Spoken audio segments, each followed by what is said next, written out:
नाजानो गोनां जाखाथारो आरोना बेयाव आङो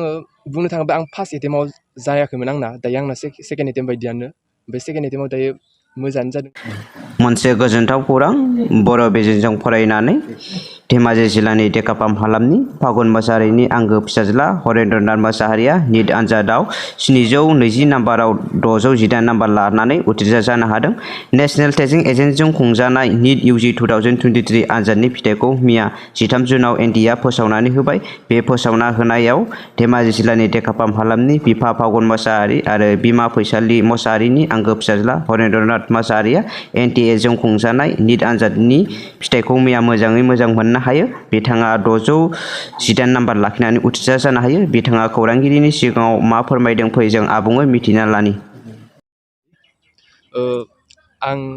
देग्लायनि जा निट आनजाद बेयाव 720नि मादाव 618 नाम्बार मोननानै पास जानो मोन्दों आरो MBBS दायो फरायनो खाबु मोनगोनखौ आसा खालामदों आरो बेखौ गोजोनदों। माबायदि खस्थ' खालामनो गोनां जादों?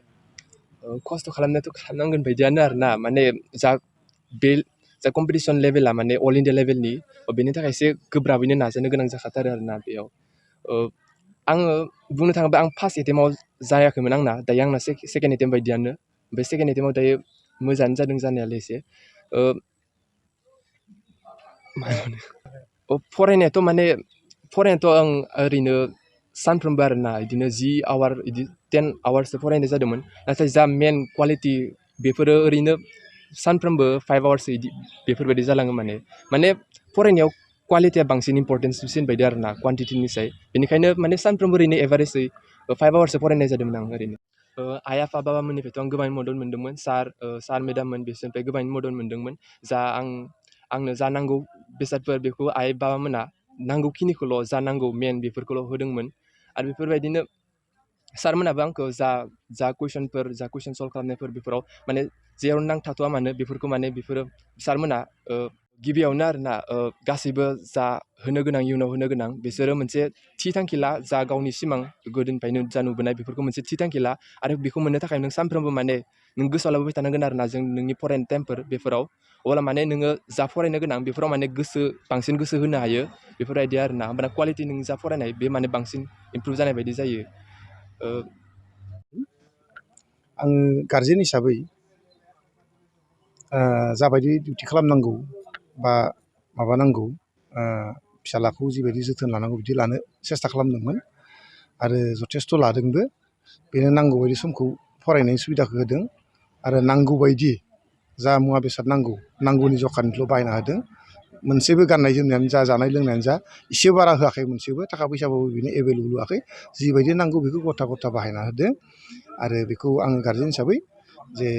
गाव डक्टर जागोननायखाय डक्टर जानोब्ला माबायदि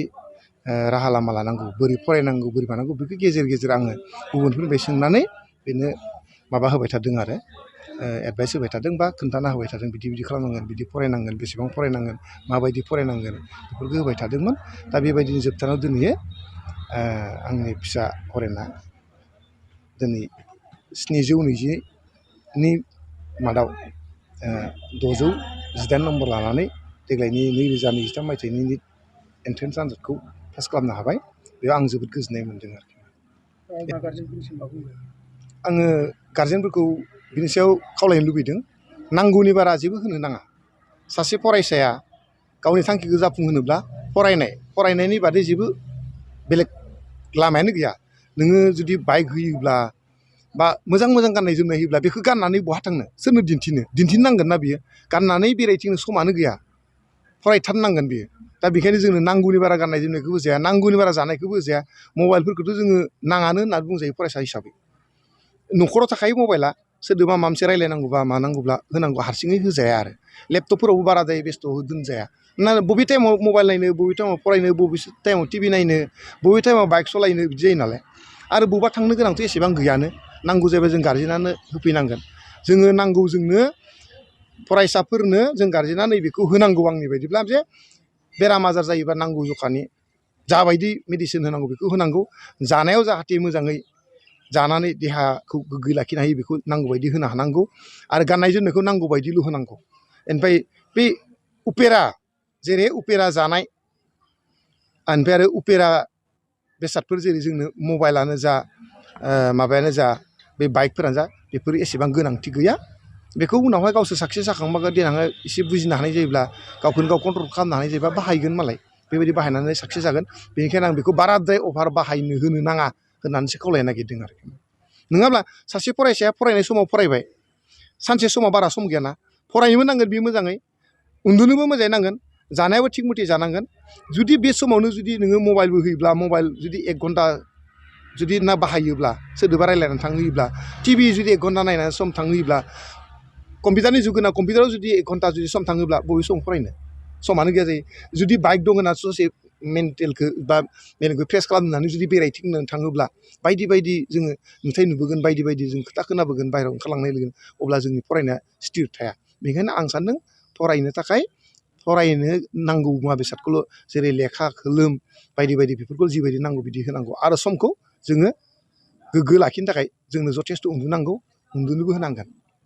नङाब्ला टाइमा ओरैनो मिसइउस जागोन ना बेनिखायनो जों जाहाथे समखौ मिसइउस दा खालामथों आं गार्जेनफोरखौ एसे साबधानै फिसाला फिसाजोफोरखौ जोथोन लानानै टाइमखौ मोजाङै इउस खालामो बेखौसो खावलायनो लुबैदों आरोखि आरो नांगौनि बारा जायखिजाया मुवा बेसादखौनो होनो नाङा आरोखि थाखा फैसाखौबो एभेलेबल होनो नाङा मुवा बेसादफोरखौ एभेलेबल होना जखानिल' होनांगौ आं बेखौनो खावलायदों आरोखि